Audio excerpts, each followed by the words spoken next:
shoqërisë që kanë kaluar për trauma kolektive, siç ka qenë kjo jona, dhe posaçërisht traumën e luftës, këto shoqëri janë shumë vulnerabile, janë shumë të ndjeshme ndaj retorikave të cilat ngjallin frikën, ndaj retorikave të cilat e krijojnë mundësinë edhe në ndërdije që të krijohet një realitet i ngjajshëm me atë që ka qenë para 25 viteve. Edhe në mënyrë pavetdijshme, qytetari dëshiron mos me e përjetu atë më. Dhe çdo gjë e cila premtohet e që shkon në kundërshtim me atë përkrahet. Dhe kjo është mënyrë e manipulimit politik, vetëdijshëm e pavetdijshëm, por përfundimisht shoqëria jonë është shumë vulnerabile, ndjeshme ndaj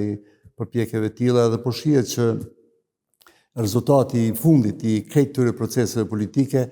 është polarizimi i shoqërisë. Polarizimi i skajshëm i shoqërisë në këto tema dhe vazhdimi i përdorimit të fjalorit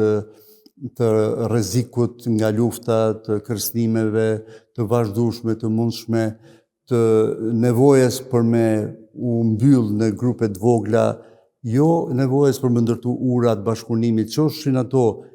të nis pej familjes, e matutje brenda shoqërisë, e madje edhe me popull tjerë, edhe kur i ki në rajon, pra nevoja për drejtësi tranzicionale, si quhet, pra vetë që më vu fokusi